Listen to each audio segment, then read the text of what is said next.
before we get out of here. So the Cowboys don't play a game for another 2.5 months, and already there's turmoil in Big D. Tyler Dunn of Go Long says that he spoke to Cowboys sources, and quietly, Mike McCarthy is seething. He says McCarthy believes that Jones has put him in a no-win situation, that Mac is fed up with Jerry and fed up with being undermined. What do you make of that situation? I mean, I think it's certainly possible, and I don't want to, poo-poo anything that is being reported because I don't know, if that's true or not. This reporter is pretty much the Lone Ranger on this. But let's just say we have no reason to think that this isn't true or that he didn't get it from somebody that knows something that we don't. But I do know this. The way I understand it is Mike McCarthy does have an agent now, and he didn't have one. So start with that, and I think Mike McCarthy is definitely, and it would behoove him to be thinking long-term here, even if the Cowboys, based on McCarthy's current contract situation, maybe not be thinking more than 1 year. But there's a lot of guys that are in the same canoe this year with the Cowboys, right? The entire quarterback room, Mike McCarthy, and I've said this before too. Mike Zimmer as well. Yes. I mean, what's wrong with honoring your contract? Why is it a given that Mike McCarthy is supposed to get years tagged on to his contract when they have a hard time winning playoff games? The only thing, when it comes to honoring your contract, there's a bunch of minutia there because it's only good to the owners to honor the contract when they want to honor the contract. If they don't want to honor it, they can fire you on the spot and they'll just pay you out, and that's fine. Right. But so that's why honoring the contract never sits well for me because players sign a 5-year deal and they're gone in 2 years and you never see it. But at least they're getting, when they sign that contract, that's what they sign up for. So it's not like this is, that there's not language in there that they know what they're getting into when they sign that contract. I think that's a good point, though, as far as McCarthy is kind of setting himself up for the future, because I think Mike McCarthy is very well set up, or has been set up, by Jerry and by the organization to be the fall guy if this all fails this year. If it fails because Dak doesn't have a good year, it comes back on McCarthy. If they succeed, it doesn't go to McCarthy. It goes to Dak. It goes to the front office. If these front office moves end up playing out. If the front office moves don't end up playing out, then it falls right on Mike. And so I think that what you said about him having an agent makes sense, because now you have people putting it out there like, oh, he didn't want this roster. Oh, he didn't approve of these moves. They didn't do enough to help him. And so next year, if he does end up getting fired, he can go to another job interview and be like, this is actually what I wanted to do. This works, I think, for both guys, right? It's for all the criticism that the organization has taken for not giving Dak an extension beyond this year to this point. And then also the same thing with McCarthy. You've got, McCarthy has done very, very well coaching this football team, right? 13 wins every year for the last 3, right? 12. Is that what it is? 12? Okay. So would you want him coaching your team? If I was Jacksonville or somebody else with one of these young, unproven coaches, he's proven organizationally that he knows how to run a ship. Now, it hasn't paid dividends yet in the postseason, but the story is not written. There's 1 more year left on this. And, I can understand why McCarthy's mad in a lot of ways in terms of, playing out his contract and feeling like he's probably done enough or has earned the right to work in Dallas beyond this season.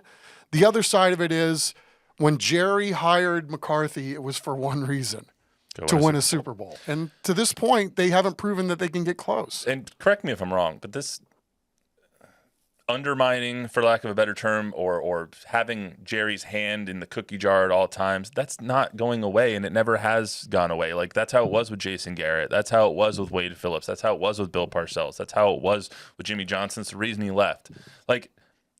Jerry is going to have his hand on the pulse of the team, and if you can't accept that, you shouldn't have accepted the job. Correct. And he was unemployed, and he was out of the league for a year, McCarthy was, before he got hired by the Cowboys. So, again, I see this from both sides. I don't blame Coach McCarthy if he is irritated, for, he probably has earned the right to work in Dallas beyond this year. But let's also not forget where we were in January when they were losing a playoff game where there was some question as to whether or not he was going to be able to work his final year of his contract. Yeah, and I don't want to backtrack on something I said in January. I thought Mike McCarthy should have been fired. I thought they should have fired him after the game. Like, as soon as he got back in the locker room, like, see you later. That was a horrible performance, and he obviously did not do what it took to win that game. Neither did the players, but it's easier to fire a coach than it is to fire the players. Yes, I mean, organizationally, nobody did their job on that day. That was across the board. I mean, you can't let the youngest team in the league, where even their fan base didn't think they were going to win, come into your house and then run you off your own field. Speaking of which, and this is a complete digression, did you see the video? And I should have queued it up, and I am mad that I didn't. Did you see the video of Micah Parsons was at kindergarten, or he was with some kids.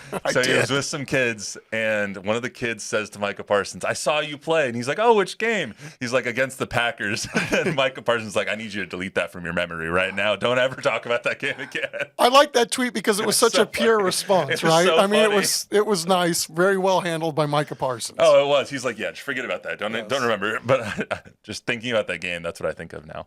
But as far as getting back to the question at hand, I think it would be hard for Mike McCarthy to not feel fed up, to not feel undermined, because that's just what Jerry does. Jerry is Jerry. He's always going to have a say. He's always going to have something to say. He's always going to make a headline.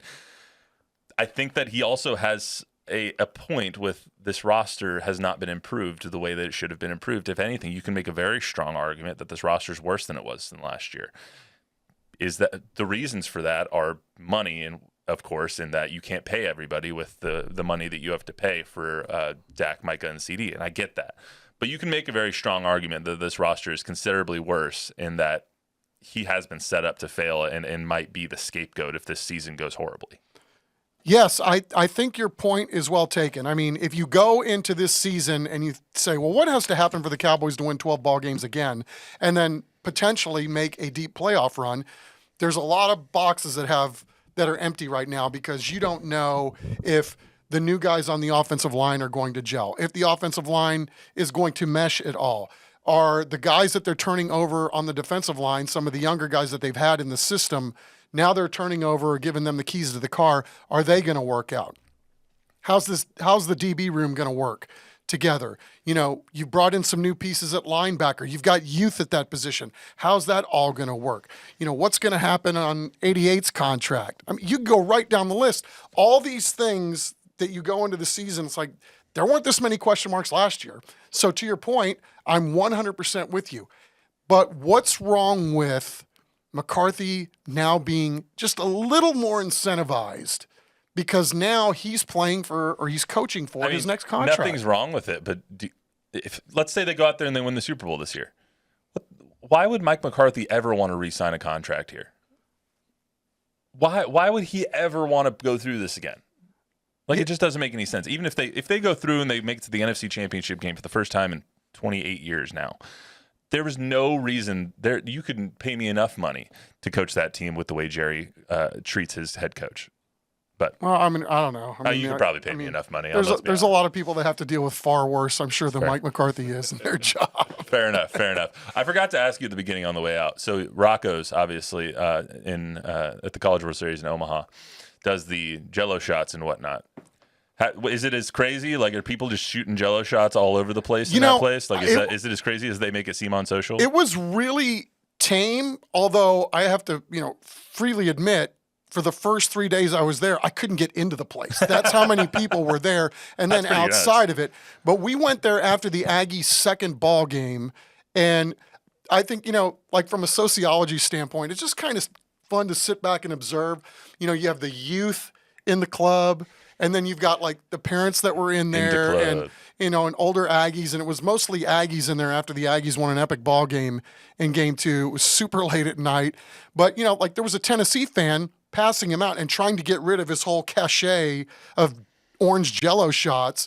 And so he gave me one, and I took a picture of it just because I thought it made a great hood ornament next to the Coca-Cola cup that I had with the College World Series logo on it. So I don't know. It's fascinating, and I just can't say enough about the environment. Every team's fan base was nice. the town was beautiful, clean, and it was just, if this is what heaven's supposed to look like, sign me up for Omaha this time of year every year. I got to make it out there at some point. But yeah, it's fun. That's all we got for you today on the Sneakers Cleats podcast. Wait, hold on. Bob has something to say. One last comment from Bobby Ryan. Bobby Ryan. As far as number 12 is concerned, Kenny the Snake Stabler, one of my favorite. Okay, there's that's another good one. Yep. See, like I said, the quarterbacks for number 12 are absolutely insane.